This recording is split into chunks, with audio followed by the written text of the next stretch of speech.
Okay, let's dive into this. Welcome to today's Explainer, where we're unpacking a really fascinating and highly specific source that breaks down the alleged psychological tactics happening right now in modern relationships. We're going to objectively map out a behavioral playbook presented in our source material. Basically, it's a deep dive into how gender dynamics, negotiation tactics, and emotional control reportedly all intersect. Now, whether you personally agree with the premise or not, the psychology being outlined here is absolutely captivating. Having it mapped out like this is really going to help us see exactly what the speaker is arguing. So let's get started. Our source material actually opens by posing this very direct, highly provocative question. The speaker says they've observed this recurring pattern, right? A man enters a relationship with strong boundaries, a really solid frame, acting as what they call an alpha. But over time, he somehow finds himself yielding control and adopting a much more submissive or beta role. Now, just to be clear, today we aren't taking sides here. We are strictly analyzing the specific psychological plays the speaker outlines that supposedly cause this entire transformation. We really want to understand the exact mechanics of how this shift happens, at least according to the source. And this brilliantly illustrates a fundamental shift in relationship paradigms that really forms the entire foundation of the speaker's argument. Historically, in what the source terms traditional marriages, the dynamic was all about teamwork. It was like a giant puzzle. Men and women each had distinct roles that complemented one another, working together to build a life. But the speaker argues that in modern relationships, that whole teamwork concept has been largely thrown out the window in favor of control. According to the source, the modern dynamic has morphed into a literal power struggle where one partner is constantly seeking to establish a psychological advantage over the other. So, to understand exactly how this control is allegedly established and countered, here's our roadmap. First, the alpha to beta shift. Second, reward and punishment. Third, the double ask. Fourth, strategic timing. And finally, reclaiming control. All right, moving right into part one, the alpha to beta shift and this concept of psychological capital. This speaker sets up a really foundational theory here about gender psychology to explain why women supposedly have this inherent upper hand. I mean, think about how often emotional intuition plays a role in your own daily interactions. Well, according to the speaker, this edge is actually an advanced psychological capital that men simply do not possess to the same degree. And they're clear to point out this isn't framed as a matter of raw IQ, but of deep emotional intelligence and psychological cunning. The source argues this was honed over thousands of years of human evolution. Because women historically took on the primary role of child-rearing, they absolutely had to develop an acute ability to read nonverbal cues, knowing instantly if a child is sick or hungry or in distress without them saying a word. The argument is that this deeply ingrained intuition, which was originally developed for pure survival and caretaking, is now supposedly weaponized in modern relationship dynamics to navigate and manipulate situations with men. That brings us to section 2.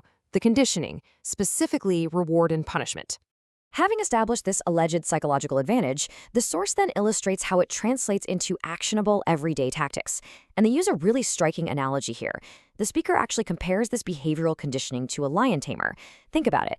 Just as a tamer gives a lion a treat when it performs a trick and punishes it when it disobeys, the source claims that a man in a relationship is subjected to the exact same method of behavioral conditioning. Let's look at exactly what that entails. So the source lays out the dual forces of this conditioning. On one side, you've got the reward. If a man complies with requests, say taking his partner out for a nice dinner or buying gifts, he's rewarded later with intense affection, sweet words, and what the source calls feminine energy. But on the flip side, you have the punishment. If a man fails to comply, or honestly, if the partner just wants to assert dominance, she might artificially manufacture a problem. The source gives this super relatable example of a man coming home completely exhausted from work, only to be met with sudden unexplained hostility, arguments over literally nothing, or a total withdrawal of attention. The source argues this creates a powerful emotional dependency, where the man's happiness and stress levels become entirely dictated by the woman's controlled reactions. All right, on to section 3, the art of the ask, featuring the double request. Now, our source transitions here from general conditioning to a very specific negotiation tactic. They actually introduce an embedded audio clip of a female speaker advising other women on how to extract resources or favors from men. Now, what's really interesting about this slide is its sheer systematic nature. The female speaker breaks it down into 3 highly calculated steps. Let's say the actual goal is getting 500 dirhams. Step 1, artificially inflate the request. Ask for 1,000 dirhams instead. Step 2 is to face the expected rejection because, well, 1,000 is way too high. Then step 3 is the pivot, settling for the original goal of 500 dirhams. The woman in the audio clip notes that this exact same Plan A and Plan B framework can be used anywhere. You could even use it in a professional setting, like asking a boss for a full week off, getting denied, and then settling for the 3 days you actually wanted all along. And get this, the female speaker claims this tactic has a massive 80% success rate. In some scenarios, she even boasts a near 99% success rate. The psychology behind this is deeply ingrained in human nature. As she explains it, human beings naturally feel a strong sense of shame or social discomfort when they have to reject someone twice in a row. By manufacturing that massive initial rejection, the second, smaller request suddenly seems incredibly reasonable by comparison. The person being asked feels a ton of pressure to just say yes, simply to relieve the awkwardness of back-to-back refusals. Pretty wild, right? Moving right along to Section 4, Strategic Timing and Pillow Talk.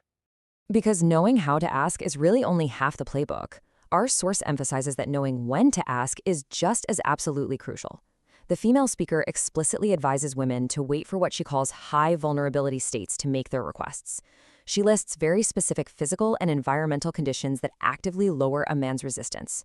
For instance, you don't ask when he's stressed out in the sun or when he's hungry. No way. You ask during the nighttime or the late hours. You ask when he is physically tired after a long day of work. You ask post-meal when he's well fed. You ask when his adrenaline is super low and his body is just in a state of deep relaxation.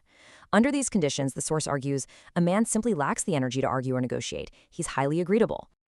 And the ultimate environment for all of these requests, according to the source, is pillow talk. This is defined as that late-night, intimate conversation when the man is in bed, entirely relaxed, and basically on the verge of falling asleep. The female speaker advises using this specific window for physical affection and presenting requests to easily extract promises. But, and this is a big but, the male host of our source material jumps back in right here with a really severe warning for men.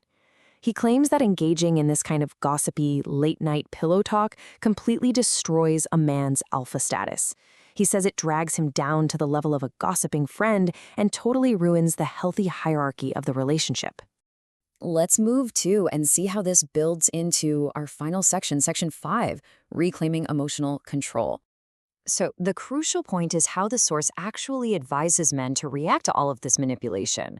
The ultimate defensive countermove? Becoming the stoic rock. The speaker strongly advises against getting drawn into arguments or trying to logically debate any of those artificial problems we mentioned earlier. Instead, they say a man must practice emotional fasting. That means giving absolutely zero emotional reaction to manufactured drama. If a conflict is initiated out of literally nowhere, the man should ignore it completely. Act as if the person isn't even in the room. The source argues that women simply cannot manipulate a man whose emotions they can't control.